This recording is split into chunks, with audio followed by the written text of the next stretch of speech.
देख रहे हैं नेटवर्क 33 राजकुमार के साथ। नेटवर्क 33 में आज की कहानी हमारे साथ शेयर की है आनस जी ने। तो सबसे पहले आनस जी, आपका बहुत बहुत धन्यवाद अपनी कहानी हमारे साथ शेयर करने के लिए।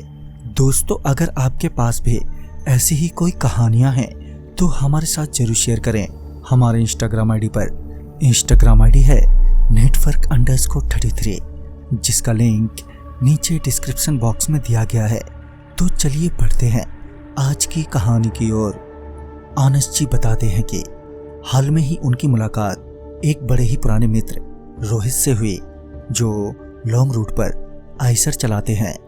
बातों ही बातों में उन्होंने बताया कि उनके साथ एक बेहद ही डरावनी घटना पेश आई थी, जब उन्हें इंदौर से राजकोट सामान पहुंचाना था, जिसके लिए पहले तो उन्होंने इंदौर में गाड़ी लगाई। गाड़ी लोड होने के बाद लगभग रात के 11 बजे वो वहां से निकले। उनके साथ कंडक्टर के तौर पर आसिफ जी थे। वो कंडक्टर होने के साथ साथ ड्राइव भी कर सकते थे, जिससे रोहित जी का काम थोड़ा आसान हो गया था। वैसे आसिफ जी ने ही गाड़ी स्टार्ट की थी, मगर रोहित जी ने ये बोलते हुए स्टीयरिंग व्हील थाम ली कि यहाँ से मैं निकालता हूँ, क्योंकि रास्ते के बारे में मुझे अच्छे से पता है और आगे हाईवे से तुम चला लेना। फिर जब हम हाईवे पर पहुंचे तो मैंने आसिफ जी को स्टीयरिंग व्हील थमा दी और मैं आराम से बैठ गया। फिर लगभग 2 से ढाई घंटे के बाद, यानी कि यहीं कोई 2 बजे के आसपास, मैंने वापस गाड़ी की स्टीयरिंग व्हील थाम ली और आसिफ जी अब आराम करने लगे। मुझे लगा कि आसिफ जी थोड़ा आराम कर लेंगे ताकि आगे कोई दिक्कत ना हो उन्हें ड्राइव करने में, मगर वो तो बगल की सीट पर बैठकर अपने मोबाइल पर बिजी हो गए, जबकि उन्हें सो जाना चाहिए था। ऐसे ही टाइम बीतता गया और रात के 3 बज गए। तभी मैं आसिफ जी की तरफ देखते हुए बोला, भाई साहब थोड़ा सो जाओ ताकि आगे ड्राइव सही से कर पाओ। मगर आसिफ जी ने रोहित को मुस्कुराते हुए बोला, जब थक जाओ तो बता देना। ये बोलकर आसिफ जी वापस फोन पर बिजी हो गए और रोहित भी ड्राइव करते रहे कि तभी अचानक ही आसिफ ने अपना फोन सीट के नीचे फेंकते हुए कहा, गाड़ी स्पीड में भगाओ जल्दी। इस पर रोहित ने पूछा, क्यों, क्या हुआ? इस पर आसिफ बेहद घबराते हुए बोला, तुमने देखा नहीं पीछे क्या हुआ? अभी भी रोहित ने बड़े आराम से कहा, नहीं तो क्यों, क्या हुआ पीछे? इस पर आसिफ रोहित पर चिल्लाते हुए बोला, अभी बताने का समय नहीं है, बस अभी गाड़ी भगाओ अगर जिंदा रहना है तो। ये सुनने के बाद अब रोहित भी थोड़ा घबरा गया था और घबराते हुए बोला, गाड़ी की स्पीड तेज करने पर गाड़ी संभालना मुश्किल हो जाएगा, क्योंकि गाड़ी तो पहले से ही हाई स्पीड पर है। मगर आसिफ के बार बार कहने पर रोहित ने थोड़ी और स्पीड बढ़ा दी। अभी उन्होंने लगभग 5 किलोमीटर का सफर और तय किया ही था कि अचानक से उनके सामने के शीशे पर एक खून से लथपथ बॉडी आकर गिरी, जिसकी वजह से पूरा शीशा खूनम खून हो गया।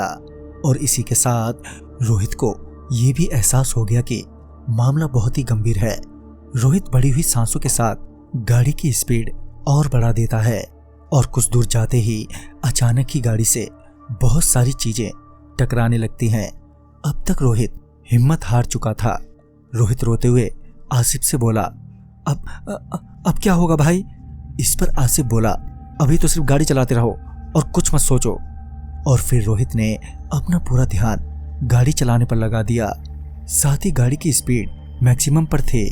फिर आगे जाने के बाद गाड़ी एक जगह जाकर आराम से रुक गई, मानो किसी ने गाड़ी को पीछे से खींचकर रोका हो।